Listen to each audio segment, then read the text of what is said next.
కడపలో వైసీపీ నేత Satish Reddy, TDP senior నాయకులు అల్లంఖన్పల్లి లక్ష్మి తీవ్రస్థాయిలో మండిపడ్డారు. సతీష్ రెడ్డి రాజకీయ విమర్శలు చేయాలి కానీ జగన్ మెప్పు కోసం ఇష్టానుసారంగా మాట్లాడవద్దని హెచ్చరించారు. కుంభకోణంలో ముందస్తు బెయిల్ కోసం ఇప్పటికే వైసీపీ నేతలు కోర్టును ఆశ్రయించారన్నారు. పెన్షన్లు పెంచిన ఘనత అప్పట్లో ఎన్టీఆర్, ఇప్పట్లో చంద్రబాబు మాత్రమే అని కొనియాడారు.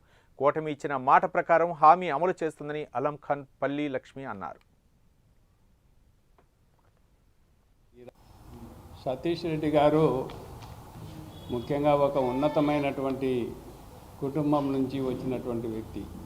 వాళ్ళ అబ్బగారు వేంపల్లె నాగిరెడ్డి గారు, తర్వాత డిఎన్ రెడ్డి గారు, బసిరెడ్డి గారు, అంటే పులివెందుల నియోజకవర్గంలో హేమీలు అయినటువంటి వాళ్ళలో, అంటే బసిరెడ్డి గారు కూడా మంత్రిగా పనిచేసినటువంటి ఈ రాష్ట్రంలో, ఉమ్మడి రాష్ట్రంలో మంత్రిగా పనిచేశాడు. డిఎన్ రెడ్డి గారు తెలుగుదేశం పార్టీలో పార్లమెంటు మెంబర్గా పనిచేశారు. వారితో సమానమైనటువంటి వ్యక్తి వేంపల్లె నాగిరెడ్డి గారు.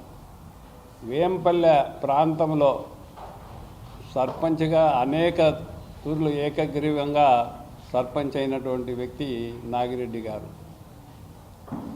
అటువంటి కుటుంబం నుంచి వచ్చినటువంటి సతీష్ రెడ్డి గారు ఆయన ప్రెస్ మీట్లో ఎవరినో భుజాన వేసుకొని మోయడం తప్ప రాజకీయంగా ఆయన ఎదగాలనేటువంటి ఆలోచన, రాజకీయ విమర్శలు లేకుండా ఏదో ఒకరిని సంతృప్తిపరిచేదానికో ఇంకొకరిని కించపరిచేదానికో సమావేశాలు ఏర్పాటు చేయడం జరిగింది.